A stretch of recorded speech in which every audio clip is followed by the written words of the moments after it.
Good morning friends. आज के इस सेशन में आप सभी का स्वागत है। दोस्तों, अगर आपको लगता है कि आजकल के नेता ही अजीबोगरीब फैसले लेते हैं तो जरा 1200 साल पीछे चलिए। एक सुल्तान ने सोचा कि दिल्ली से बोर हो गया हूँ, चलो चलो राजधानी ही बदलते हैं। अब पूरी जनता को दिल्ली से दौलताबाद ले गया। तो दोस्तों, इतिहास में दो तरह के शासक होते हैं, एक सामान्य और एक मोहम्मद बिन तुगलक की तरह। यह इतने तेज दिमाग कि लोग इसे समझ ही नहीं पाए। टोकन मुद्रा चला दी और लोगों ने घर पे ही सिक्का बनाना शुरू कर दिए। आज जानेंगे कि वो जीनियस था या गलत समय का शिकार हुआ। अगर उस जमाने में सोशल मीडिया होता तो तुगलक ट्रेंड में करता। इसने कभी नोट चलाया तो कभी नोटबंदी किया और कभी तो पूरी जनता को पैदल घुमाया। जहां सोच बड़ी थी लेकिन नतीजे थोड़े गड़बड़ थे। तो दोस्तों, आइए इसे परीक्षा की दृष्टि से नज़रिए से समझते हैं। तुगलक वंश जो है 1320 एडी से लेकर के 1414 एडी के बीच का यह काल है। इसमें जो सबसे फाउंडर जो हुआ गियासुद्दीन तुगलक 1320 से 1325। और यह किस प्रकार देखे थे कि खिलजी डायनेस्टी का जो सबसे अंतिम शासक खुसरो खान हुआ, उसकी हत्या कर और तुगलक डायनेस्टी की स्थापना करता है। और इसका जो रियल नाम होता है, ओरिजिनल नेम, वो गाजी मलिक होता है। और ये अलाउद्दीन खिलजी के समय ये आर्मी कमांडर होता है। और जब मंगोलों का अटैक भारत में नॉर्थ वेस्ट फ्रंटियर हमेशा से ही दुर्गम रहा है, तो इस नॉर्थ वेस्ट फ्रंटियर के क्षेत्र में इस गाजी मलिक को अलाउद्दीन खिलजी मंगोलों से अटैक से बचने के लिए या मंगोलों के अटैक लड़ने के लिए इसने गाजी मलिक को नियुक्त कर रखा था नॉर्थ वेस्ट फ्रंटियर में। और इसने दिल्ली में एक किला बनवाया और एक शहर बसाया, तुगलकाबाद। और दिल्ली सल्तनत की राजधानी जो है वो तुगलकाबाद हो गई। और इसने बोला कि पार्टी यूं ही नहीं चलेगी। इसने अल्कोहल को बैन कर दिया और इसने डाक प्रणाली की शुरुआत किया। और इसने पहली बार पूरे दिल्ली सल्तनत में कैनाल सिस्टम जो है ये कंस्ट्रक्ट करवाया, नहर। तो इरिगेशन पर्पज के लिए इसने नहर का निर्माण करवाया। तो शुरुआत जो है गियासुद्दीन तुगलक से होता है। गियासुद्दीन तुगलक सोचा कि अपने साम्राज्य का विस्तार करे। तो इसने क्या किया कि तेलंगाना के क्षेत्र में, और ये रहा दिल्ली सल्तनत, तो इसने क्या किया कि तेलंगाना के क्षेत्र में अपने बेटे जौना खान को भेज दिया युद्ध करने के लिए। और वहाँ पे जो था काकटिया वंश था और उसकी राजधानी वारंगल थी। तो वहाँ पे जब इसका बेटा जौना खान गया तो वहाँ पे लूटा, लेकिन उसे कुछ मिला नहीं। क्यों? क्योंकि अलाउद्दीन खिलजी के जो सेनापति मलिक कफूर होता, उसने भी कई बार अटैक किया रहता है इस साउदर्न डायनेस्टी में। तो उसने पूरा धन क्या करता है, लूट के चला जाता है। तो इसे इसे धन उतना प्राप्त नहीं होता है जौना खान को। और फिर इसने बंगाल का अभियान चलाता है। इसने गयासुद्दीन तुगलक स्वयं बंगाल के अभियान में जाता है। और जब यह बंगाल के अभियान में जाता है तो इससे पहले हम लोग जब अलाउद्दीन खिलजी पढ़े थे, तो अलाउद्दीन खिलजी ने क्या किया कि भूमि को खालसा भूमि में बदल दिया। तो एक समय जो निज़ामुद्दीन औलिया है, एक सूफी सेंट है, तो निज़ामुद्दीन औलिया का गयासुद्दीन तुगलक से विवाद हो जाता है। और जबकि ये विवाद अलाउद्दीन खिलजी से चलता आ रहा है। अलाउद्दीन खिलजी से इसलिए चलता आ रहा है क्योंकि उस निज़ामुद्दीन औलिया जो है अलाउद्दीन खिलजी के कैरेक्टर पे सवाल उठाए। और फिर इसके बाद उसने खालसा भूमि में बदल दिया। दिल्ली के आसपास का जो क्षेत्र है उसे खालसा भूमि में बदल दिया, सरकारी भूमि में। और निजामुद्दीन औलिया को दान में दिया गया था भूमि। और वो जब दान में दिया गया तो रिलीजियस पर्पस से दिया हुआ था। तो उस खालसा भूमि को और साथ ही साथ इसके कैरेक्टर खराब होने की वजह से निजामुद्दीन औलिया के बीच में और अलाउद्दीन खिलजी के बीच में टेंशंस हमें देखने को मिला था। जो अलाउद्दीन खिलजी ने एक संदेश भेजवाया कि हम आपसे मिलना चाहते हैं। तो निजामुद्दीन औलिया ने बोले कि आप जब आएंगे तो आप अगले दरवाजे से आएंगे तो हम पीछे के दरवाजे से निकल जाएंगे। मतलब साफ तौर पे निज़ामुद्दीन औलिया जो है इनकार कर दिए मिलने से खिलजी से। तो ये तो बहुत बड़ा बात है कि सुल्तान से किसी ने मिलने से इनकार कर दिया। जिस प्रकार जैसे आज जो है मान लेते हैं मोदी जी किसी से मिलना चाहे किसी बाबा से, अब बाबा इनकार कर दे तो फिर उसके बाद क्या होगा? फिर जो निज़ामुद्दीन औलिया है इनका विवाद मुबारक शाह खिलजी से भी हो जाता है, क्योंकि इसका कैरेक्टर तो और ज़्यादा ढीला था, क्योंकि अपने दरबार में यह महिलाओं का कपड़ा और नंगा नाच कर देता था। जब गियासुद्दीन तुगलक बंगाल का अभियान से जब लौट रहा था तो इसने संदेश भेजवाया निज़ामुद्दीन औलिया को और बोले कि जितना भी दान में दी गई भूमि है उस सारे भूमि को इसका हमें आंकड़ा बताइए। निज़ामुद्दीन औलिया ने बोले कि मुझे जो दान में दी गई भूमि तो मैं भी किसी को दान दे दिया, वो ईश्वर के प्रति अल्लाह के प्रति दान दे दिया हूँ। और गियासुद्दीन तुगलक संदेश में लिखता है कि जब मैं दिल्ली आऊं तो आप दिल्ली छोड़कर चले जाएं। तो निज़ामुद्दीन औलिया ने संदेश लिख करके भेजवाया गियासुद्दीन तुगलक को कि दिल्ली अभी दूर है, आप दिल्ली पहुंचे तो पहले। तो दोस्तों जब ये लौट रहा था यहाँ से बंगाल से तो एक लंबा जर्नी हो जाता है। तो इस दिल्ली के पास का क्षेत्र एक अफगानपुर होता है। उस क्षेत्र में एक मोहम्मद बिन तुगलक या जौना खान इसने एक लकड़ी का महल बनवाता है, वहाँ व्यवस्था करवाता है, ठहरने का इंतज़ाम करवाता है ताकि यहाँ पे जो इसके पिताजी गियासुद्दीन तुगलक है ये वहाँ पे आराम कर सके थोड़े देर के लिए। तो वहाँ पे लकड़ी का महल बनाता है, लेकिन किस्मत इतना ख़राब होता है गियासुद्दीन तुगलक और मोहम्मद बिन तुगलक का कि यह लकड़ी का जो महल होता है गिर जाता है और गियासुद्दीन तुगलक की मृत्यु हो जाता है। तो निज़ामुद्दीन औलिया से पहले ही इसकी मिलने से पहले ही गियासुद्दीन तुगलक की मृत्यु हो जाता है। निज़ामुद्दीन औलिया का इनको हम महबूब ए इलाही के नाम से भी जानते हैं, जो भगवान के सबसे प्रिय अल्लाह के सबसे प्रिय होते हैं, महबूब ए इलाही। पिता के मृत्यु के बाद इसका बेटा जौना खान दिल्ली का सुल्तान बनता है। यह पीरियड रहता है 1335 से लेकर के 1351 एडी का बीच का। इसका ओरिजिनल नाम होता है जौना खान। बाद में जब यह गद्दी पे बैठता है तो इसने नाम बदल देता है, अब मोहम्मद बिन तुगलक एमबीटी कहलाता है। ये पूरे दिल्ली सल्तनत या पूरे मध्यकालीन भारत का सबसे अधिक पढ़ा लिखा और सबसे अधिक भाषा के जानकार था। तो इसे हम लोग वेल एजुकेटेड और पॉलीग्लॉट कहते हैं। यह पढ़े लिखे होने के वजह से यह हिंदू त्यौहार दिवाली और होली मनाता है। और इसने क्या करता है कि कई धर्मों के जो गुरु होते हैं उसे बुला करके धर्म पे चर्चा करवाता है। और इसके जो सबसे प्रिय जो संवाद होता है डिबेट, वो जीन प्रभा सूरी से होता है, जो जैन सेंट होते हैं। तो बाकी के जो उलेमा होते हैं वो उनसे नाराज हो जाते हैं जौना खान से। इतिहासकार ने मोहम्मद बिन तुगलक को एक धार्मिक सहिष्णुता की नीति को अपनाया। मोहम्मद बिन तुगलक के काल में ही एक स्कॉलर्स आता है, इब्न बतूता। ये मोरक्को का रहने वाला होता है, एक अफ्रीकन कंटिनेंट में।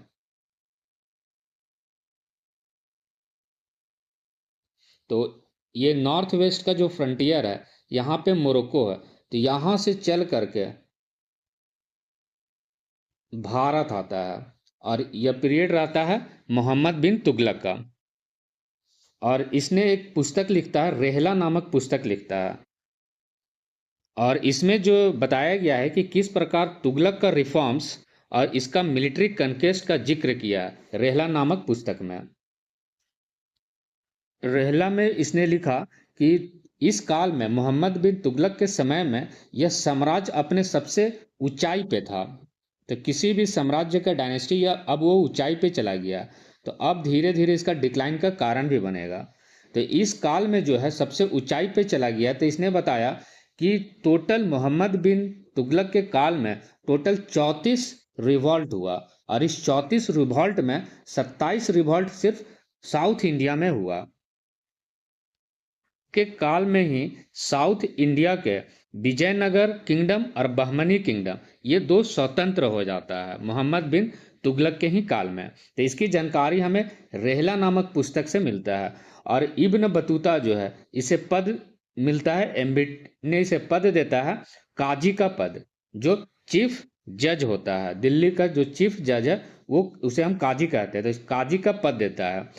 लगभग 8 सालों का ये जज बनता है 1334 से 1342 के बीच में। और फिर इसके बाद 1342 में ही ये राजदूत बनाकर चीन भेजता है इब्न बतूता को, ताकि फ्रेंडली रिलेशन हो। तो इसने चाइना के साथ भी फ्रेंडली रिलेशन करने के लिए इब्न बतूता को इसने भेजता है। और इसने एक निर्माण का कार्य करता है, एक शहर बसाता है जहां पनाह सिटी, और वहां पे एक मस्जिद बनवाता है बेगमपुरी मॉस्क्यू। तो उस काल में जो सबसे फेमस मस्जिद है वो बेगमपुरी मस्जिद है, क्योंकि यहाँ इसकी राजधानी जो है, एक सिटी बसाया जहां पनाह सिटी, और राजधानी जो है तुगलकाबाद। मोहम्मद बिन तुगलक अपने राजकोष और साम्राज्य को बढ़ाने के लिए इसने 5 तुगलकी फरमान जारी करता है। तो ये सुल्तान है, तो इसने फरमान जारी किया, ऑर्डर दिया। तो पहला इसने ऑर्डर दिया कि गंगा और यमुना के दबाव में हम यहाँ टैक्स को बढ़ाएंगे, टैक्सेशन यहाँ पे बढ़ा दिया गया। और इसने 2 प्रकार का लोन्स दिया, एक तकवी लोन्स और दूसरा सोंधर लोन्स। तकवी लोन्स जो था एक तरह का एडवांस लोन दिया जाता था फार्मर्स को, ताकि वो फर्टिलाइजर्स या सीड्स वगैरह खरीद सके। तो ताकि खेती होगा, कृषि होगा, ज़्यादा होगा तो ये हमें ज़्यादा टैक्स देंगे, तो ताकि ये टैक्सेशन को बढ़ाएगा। तो सबसे पहले इसने लोन देना शुरू किया फार्मर्स को। और दूसरा जो लोन्स दिया वो सोंधर लोन्स हुआ। ये एग्रीकल्चर को बढ़ाने के लिए गरीब लोगों को, जो गरीब फार्मर्स था उसे भी ये देना शुरू किया, सोंधर लोन्स। और जो फेमिन अफेक्टेड जो लोग थे उसे रिलीफ दिया। तो ये 2 प्रकार का लोन शुरू किया, एक तकवी लोन्स और एक सोंधर लोन्स। और फिर इसके बाद जब इंटरेस्ट की बात है तो इसने टैक्सेशन को बढ़ा दिया। तो 1326 के आसपास में इसने क्या किया, 2 एग्रीकल्चरल रिफॉर्म्स लाए, एक तकवी दूसरा सोंधर। और इसने इस द्वाब में, गंगा यमुना के द्वाब के क्षेत्र में कर को बढ़ा दिया। जब फार्मर्स को एडवांस लोन मिल गया तो जस्ट इसके 2 महीने के बाद यहाँ पे अकाल पड़ जाता है। और जब अकाल पड़ जाता है तो ये अकाल पड़ने के वजह से जो लोन्स लिया रहता है वो इंटरेस्ट नहीं चुका पाता है, और जो पैसा लिया रहता है वो भी नहीं चुका पाता है। तो ये इस तरीके से यह फेल हो जाता है। और जब अकाल आया तो इसने क्या किया कि जितने भी लोन्स लिया था तो उसे माफ करने के लिए बोल दिया। और फिर इसने एक नया डिपार्टमेंट सेटअप किया। पहले दीवान एक कोही, ये एक एग्रीकल्चरल डिपार्टमेंट था, दीवान एक कोही। और इसे फिर जो लोन्स जो था उसे माफ करना शुरू किया। फिर ऑफिसर्स नियुक्त किया, फिर ऑफिसर्स को भी इसने क्या किया, सैलरी दिया, दीवान एक कोही। तो इसने सोचा था कि राजकोष में पैसा आएगा, वो पैसा और खर्चा हो गया उल्टा, तो इसका राजकोष खाली होता गया। 1330 के आसपास इंटरनेशनल मार्केट में जो चांदी का जो दाम था, सिल्वर, उसका डिमांड बढ़ गया। तो इसने सोचा कि राजकोष जो मेरा खाली हुआ है ये सही मौका है अभी ही, तो हम क्या करेंगे, एक टोकन करेंसी चलाएंगे, एक सिक्का चलाएंगे। और यहाँ पे भारत में जो है कॉपर का सिक्का, ये आसानी से कॉपर मिल जाता है, और इसका आसानी से कॉपर का सिक्का इसने जारी किया, जिसको कॉपर टंकास बोला गया। और इसका जो वैल्यू रखा गया वो सिल्वर के बराबर रखा गया, ताकि हमें सिल्वर के इक्वल जो है पैसा प्राप्त हो सके। इससे यह हुआ कि जो जनता है, जनता के पास कॉपर तो आसानी से मिल जाता है और उसका वैल्यू जो है सिल्वर के बराबर है, तो लोगों ने इसकी नकल करना शुरू किया। तो नकली सिक्के बनना बड़े स्तर पे बनना शुरू हो गया। तो जब बड़े स्तर पे बनना शुरू हो गया नकली सिक्के, तो इसने क्या किया, टोकन करेंसी को बंद कर दिया। बोला अब हम नोटबंदी करेंगे। इस कॉपर टंकास को क्या किया, बंद कर दिया। और बोला कि जिसके पास जितने कॉपर टंकास है वो वापस सुल्तान के पास दे दे। तो सभी लोगों ने क्या किया कि सुल्तान को देना शुरू कर दिया। कहा जाता है कि इतिहासकार लिखते हैं अपने पुस्तक में कि जब इसने वापस टोकन करेंसी को बंद किया और कॉपर टंकास को मंगवाया, तो इस सुल्तान के घर के बाहर जो है कई नकली सिक्के का भरमार मिला। तो दोस्तों इस प्रकार टोकन करेंसी भी जो है यह भी फेल्ड रहा। तुगलकी फरमान का जो दूसरा है टोकन करेंसी, यह भी पूरी तरीके से फेल्ड रहा। और जो इस ट्रेजरी, जो इसके राजकोष था, उसने भरने का कोशिश किया और इसे ज़्यादा, उस ट्रेजरी को खाली हो गया। इसको बहुत ज़्यादा हेवी लॉस हुआ टोकन करेंसी से। मोहम्मद बिन तुगलक के काल में हम देखें कि साउथ इंडिया के क्षेत्र में किस प्रकार विद्रोह हो रहा था। तो इसने विद्रोह को दबाने के लिए सोचा कि हमने जो राजधानी है वो बहुत दूर पड़ जा रहा साउथ इंडिया से, और साथ ही साथ मंगोलों का अटैक यहाँ पे होता जा रहा था। तो मंगोलों को अटैक से बचने के लिए और साउथ इंडिया के रिवॉल्ट्स को इसने रोकने के लिए क्या किया कि राजधानी को शिफ्ट करने का ऑर्डर दिया। तो इसने शिफ्ट किया राजधानी दिल्ली से दौलताबाद।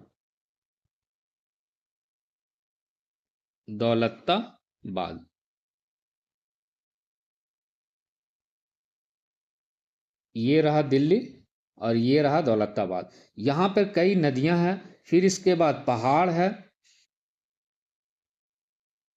तो इसने जब दिल्ली से दौलताबाद जाने को बोला तो इसने सभी जितने ऑफिसर्स था, जितने जनता थे, सभी को इसने क्या बोला कि सभी तैयार हो जाए, हम लोग जो है दिल्ली से अब दौलताबाद राजधानी ले जाएंगे। और वो टाइम पीरियड था जून, मई और जून का टाइम। एक भीषण गर्मी में इसने क्या किया, सभी को घोड़ा पे और बैलगाड़ी पे सारे सामान लेकर के कहाँ चल दिया, दौलताबाद की ओर। और यह नदी पार किया, फिर इसके बाद नर्मदा नदी पार किया, सतपुड़ा रेंज पार करते हुए इस भीषण रिग्रस जर्नी में कई लोग तो यहीं पे मर गए। और कुछ लोग जब दौलताबाद पहुंचे तो इस दौलताबाद के रीजन में यहाँ पे अकाल और पानी की समस्या थी। तो फिर इसने विचार किया कि दिल्ली ही इसे बेहतर राजधानी था। तो इन सभी को फिर से वापस लेकर के दिल्ली ले गया। मोहम्मद बिन तुगलक ने सोचा कि हम यदि दौलताबाद राजधानी ले जाएंगे तो एक इक्वल डिस्टेंस रहेगा नॉर्थ इंडिया पे भी और साउथ इंडिया पे भी, तो इसने अच्छा से एडमिनिस्ट्रेशन कर सकेगा।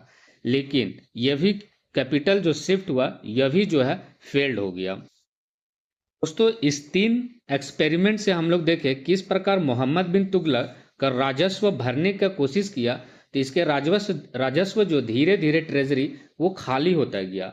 अब जो थोड़े बहुत पैसे था, इसने सोचा कि हम साम्राज्य का विस्तार करें। तो इसने 2 साम्राज्य का विस्तार करने का कोशिश करता है, एक खोरासन एक्सपेडिशन और दूसरा कराचिल एक्सपेडिशन। खोरासन एक्सपेडिशन जो है ये इराक, ईरान और जो तुर्कमेनिस्तान का जो क्षेत्र है वहाँ के शासक से चाहता है कि युद्ध करे और अपने साम्राज्य का विस्तार करे। तो फिर इसने तुगलकी फरमान जारी किया और अपने सभी सेनाओं को बुलाया और सेनाओं के पास आया। जो सेनापति सब आए मोहम्मद बिन तुगलक के पास में, तो इसने अपना प्रस्ताव रखा कि हम खोरासन एक्सपेडिशन करेंगे। तो सभी सेनापति जो है, तो सेनापति ने कहा कि जहां पना तुसी ग्रेट हो, तोहफा कबूल है। मोहम्मद बिन तुगलक एक पढ़ा लिखा व्यक्ति था। तो इसने बताया कि दिल्ली से हमें बहुत दूर एक युद्ध करना है जो खोरासन एक्सपेडिशन है। तो सेनापति जो है अभी से ही क्या करो, युद्ध की तैयारी में लग जाओ। और सारे सेनापति जो है अपने अपने सेनापति सब युद्ध में सारे सेना तैयार होने लगे। सभी सेनापति जो है अपने तलवार को शार्प और पजाना चालू करना शुरू कर दिया। और इस तरीके से जो सेनापति है 1 महीने पास हो गया, फिर 2 महीने पार हो गया। ऐसे करते करते जो सेनापति है, और इसने बोला था कि सारे सेनाओं को हम सैलरी बढ़ा देंगे ताकि युद्ध खोरासन एक्सपेडिशन है उसका सैलरी, उसका खान पान सारे पे क्या किया, खर्च किया मोहम्मद बिन तुगलक। और लगभग 5 से 6 महीने के बाद इसने खोरासन एक्सपेडिशन करने के लिए कहा अपनी सेनाओं को। और सभी सेनाएं जो एक रिग्रस जर्नी करके खोरासन के पास पहुंचते हैं। खोरासन के आसपास जब पहुंचते सभी सेनाएं, तो मोहम्मद बिन तुगलक एक पढ़ा लिखा व्यक्ति था। तो इसने क्या किया, इसने डिप्लोमेटिक तरीके से इस खोरासन के साथ इसने मैत्रीपूर्ण संबंध स्थापित कर लिया, फ्रेंडली रिलेशन बना दिया। और जब सारे सेना जब पहुंचे खोरासन में तो देखा कि यहाँ किसी प्रकार का युद्ध नहीं है। फिर इसने संदेश भेजवाया मोहम्मद बिन तुगलक कि सारे सेना जो है वापस आ जाओ, क्योंकि मैंने जो डिप्लोमेटिक तरीके से यहाँ पे हमने फ्रेंडली रिलेशन बना लिया। तो सभी सेना जो है ये फ्रेंडली रिलेशन में है, तो सभी सेना नाराज हो गए। उसे लगा सेनाओं को कि जब युद्ध करना नहीं था तो ये 5-6 महीने के ड्यूरेशन में हम लोग को युद्ध की तैयारी में क्यों लगा दिया। मोहम्मद बिन तुगलक को लगा कि जो सेना है सभी सेना नाराज है, क्योंकि खुरासन एक्सपेडिशन को लेकर के। तो वो पढ़ा लिखा था बहुत, तो इसने दिमाग लगाया कि युद्ध तो हुआ नहीं, तो कहीं ना कहीं युद्ध किया जाए। तो इसने जो सेना जो सभी गए थे तो उसने वापस बोला कि कराचिल की ओर तरफ कूच करो। और यह कराचिल जो है हिमाचल कांगड़ा वैली के रीजन में है, कांगड़ा रीजन। इतिहासकार अपने पुस्तक में लिखता है कि इस रिगरस जर्नी को, इतने गर्मी था खोरासन के क्षेत्र में, तो ये जब तक कराचिल की ओर मूव किया तो कई सेना तो यहीं पे मर गए, और कुछ कराचिल पहुंचते पहुंचते सभी लोग को ठंड लग गया, क्योंकि इस रीजन में बहुत ज़्यादा ठंड होता है, बर्फ बहुत ज़्यादा गिरता है। और कुछ सेना जब पहुंचा वहाँ पे ठंड वाले रीजन में, कराचिल के क्षेत्र में, तो वहाँ पे वो लोग बर्फ बन गए। दोस्तों, मोहम्मद बिन तुगलक का जो सेना था वो धीरे धीरे कम होता चला गया, और यह खुरासन और कराचिल अभियान यह दोनों ही असफल रहा। तो इतिहासकार अपने पुस्तक में लिखता है कि ये जो तुगलकी फरमान है ये पूरी तरीके से फेल होता है, और यह जो सुल्तान है ये एक पागल सुल्तान है, और यह पढ़ा लिखा मूर्ख है। मोहम्मद बिन तुगलक को सिंध का अभियान में मृत्यु हो जाता है, और जब इसकी मृत्यु होता है तब बदायूनी एक इतिहासकार होता है, इसने अपनी पुस्तक में लिखता है कि राजा को जनता से और जनता को राजा से छुटकारा मिला। इसके बाद जो है, इसकी मृत्यु के बाद फिरोज शाह तुगलक गद्दी पर बैठता है, और फिरोज शाह तुगलक मोहम्मद बिन तुगलक का चचेरा भाई होता है, और ये एक तरह का कट्टर और रूढ़िवादी मुस्लिम शासक होता है। इसे ऑर्थोडॉक्स मुस्लिम रूलर इसलिए कहा गया है क्योंकि इसने ब्राह्मण्स पर जजिया कर लगा दिया, और इसने जजिया कर लगाया ब्राह्मण्स पर, फिर साथ ही साथ महिलाओं को रोक लगा दिया मजार जाने से। और तुगलकाबाद जो किला था वहां पे इसने जो पेंटिंग्स बना हुआ था उसके दीवारों पर, तो उस दीवारों से पेंटिंग इसने क्या किया, मिटवा दिया, कि बोला कि ये पेंटिंग नहीं रहेगा। हालांकि इसके जो कट्टर मुस्लिम होने का इसे एक तरफ रखे, तो इसके दूसरी तरफ इतिहासकार लिखते हैं कि यह दिल्ली सल्तनत का अकबर है, क्योंकि इसने दिल्ली सल्तनत में सबसे ज़्यादा सुधार किया। जिस प्रकार मुगलों ने अकबर के समय में सुधार किया, तो ठीक वैसा ही यह दिल्ली सल्तनत का अकबर है। और हम लोगों ने जब कश्मीर का इतिहास पढ़ा था, जैनुल आबदीन, जिसे हम लोग अकबर कहे थे कश्मीर का, इसने सबसे पहला फोकस किया सोशल वेलफेयर पर। इसने काम करना शुरू कर दिया पब्लिक वेलफेयर का। तो इसने सबसे पहले हॉस्पिटल का काम किया, कई हॉस्पिटल बनाया। पहला हॉस्पिटल दारुल शिफा, फिर इसके बाद दूसरा बनाया बीमारिस्तान, जहां बीमार लोग पहुंचेंगे, और फिर इसके बाद शिफा खान, और यहाँ पर पूरी तरीके से फ्री इलाज होता था। तो फ्री हॉस्पिटल बनवाया गया, शिफा खान, दारुल शिफा और बीमारिस्तान। इसने कृषि सुधार में क्या किया, सबसे बड़ा इसने नहरों का जाल बिछा दिया, पूरी तरीके से दिल्ली में नहर कंस्ट्रक्शन करवाना शुरू कर दिया। क्यों? क्योंकि यहाँ इरिगेशन पर्पज, और फिर हम उस पर टैक्सेशन को बढ़ा सके। लेकिन ये नहरों का जाल बिछाया, लेकिन नहरों की शुरुआत जो है गियासुद्दीन तुगलक के काल में होता है। जब यह नहर बनवाता है तो यहाँ पर एक प्रकार का वाटर टैक्स लिया जाता है या इरिगेशन टैक्स लिया जाता है, जिसे हम लोग हक या हासिल हर्ब कहते हैं। हक या हासिल सर्ब, हक या हासिल सर्ब एक न्यू इरिगेशन टैक्स होता है। ये पूरे उत्पादन का, प्रोड्यूस का ये 1/10 लिया जाता था, 1/10 ऑफ द प्रोड्यूस जो होता था। इसने दूसरा सुधार करता है कि फलों का बगीचा बनवाता है, लगभग 1200 प्लस इसने फलों का बगीचा बनवाता है। इसका नेक्स्ट जो डेवलपमेंट होता है यह नगरों का विकास करता, मतलब सिटी डेवलपमेंट का काम करता है। और इसने फेमस 5 सिटी को बनवाया, लगभग 300 सिटी को इसने बसाया और उसका डेवलपमेंट का काम किया। तो पहला जौनपुर, जो आज यूपी में है जौनपुर, ये जौना खान के याद में बनवाया गया जौनपुर, जिसको हम लोग मेडिएवल इंडिया का सिराज कहते हैं। ये एक सेंटर था, कल्चरल सेंटर, एजुकेशन सेंटर था यह जौनपुर। तो सिराज ऑफ द ईस्ट, यह Siraj of the medieval period. और फिरोजाबाद, यूपी में फिरोजाबाद शहर बसवाया, फिर ये भी यूपी में। और फिर इसके बाद फतेहाबाद और हिसार जो हरियाणा के क्षेत्र में है, ये इसने ही बसाया। और फिर इसके बाद दिल्ली में फिरोज शाह कोटला को डेवलपमेंट किया। तो फिरोज शाह कोटला जो है, यह नाम बदल करके आज अरुण जेटली हो गया, जो आज फिरोज शाह कोटला ग्राउंड है, क्रिकेट ग्राउंड। फिरोज शाह तुगलक बच्चों, महिला और बूढ़ों और गुलाम के लिए इसने काम करवाना शुरू कर दिया। तो कई सुधार किया बच्चों के लिए और महिलाओं के लिए। तो इसने एक डिपार्टमेंट बनवाया, दीवान ए खैरात। दीवान ए का मतलब होता है, ये मंत्रालय होता है, दीवान ए। तो ये एक मंत्रालय है दीवान ए।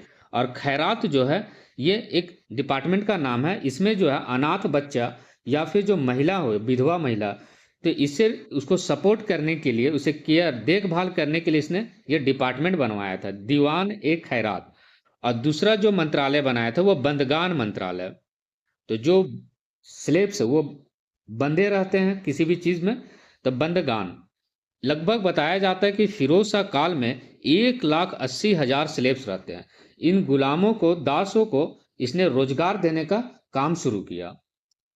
और फिर इसके बाद एक और मंत्रालय इसने स्थापित करता है, दीवान इस्तिहाक। यह एक तरह का पेंशन डिपार्टमेंट होता है। तो यह पहली बार पेंशन डिपार्टमेंट किसी ने शुरू किया तो वो फिरोज शाह तुगलक है। फिरोज शाह तुगलक इक्ता सिस्टम को इसने अनुवांशिक बना दिया, मतलब एक ही फैमिली के लोग जो है इक्ता लैंड अब प्रोवाइड होगा, जबकि पहला ऐसा नहीं होता था। तो जो इक्तेदार होता था, उससे वो सैन्य को भी मेंटेन करके रखता था। तो सेना में भी इसने क्या किया कि हेरिडेटरी लागू कर दिया। तो सेना में जब हेरिडेटरी लागू किया तो यह धीरे धीरे कमजोर होता गया इसका पीरियड।